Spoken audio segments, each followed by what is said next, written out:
think if hindi siya nakakapagod, Huli it's ako not right. Bigat na din. Grabe siya!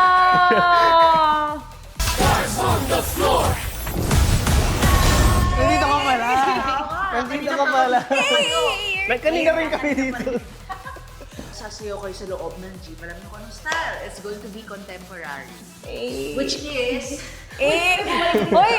Let's take it from 8, okay? 5, 6, 7, 8. Amoy araw ang balat. Eh, bago yan kay Thea. Oo, amoy araw ang balat. So ngayon, dahil si Josh ay na-late, siya yung amoy araw Ako ang pala. balat.